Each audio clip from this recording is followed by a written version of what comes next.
Hello mga master! Magluluto po tayo ngayon ng tinolang manok na may sotanghon.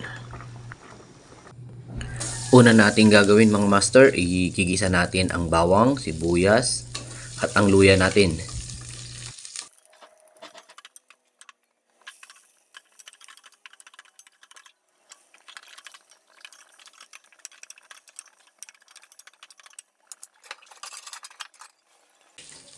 Ilagay na natin yung karne ng manok natin.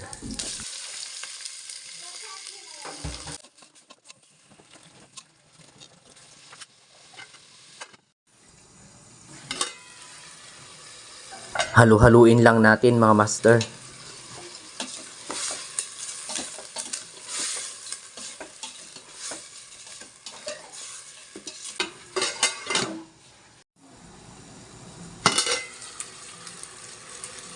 Lagyan na natin ng magic sarap at saka asin.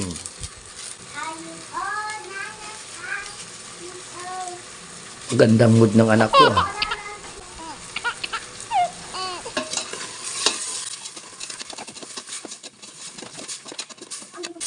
Lagyan na natin ng tubig mga master.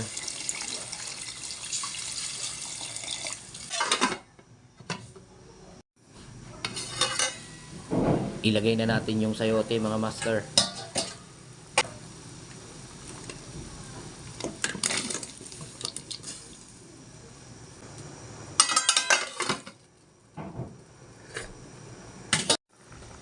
Kapag half cook na yung sayote natin mga master, ilagay na rin natin yung sotanghon natin.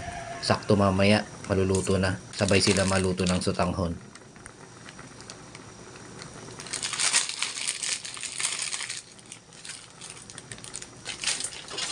After 2 minutes mga master, okay na yan.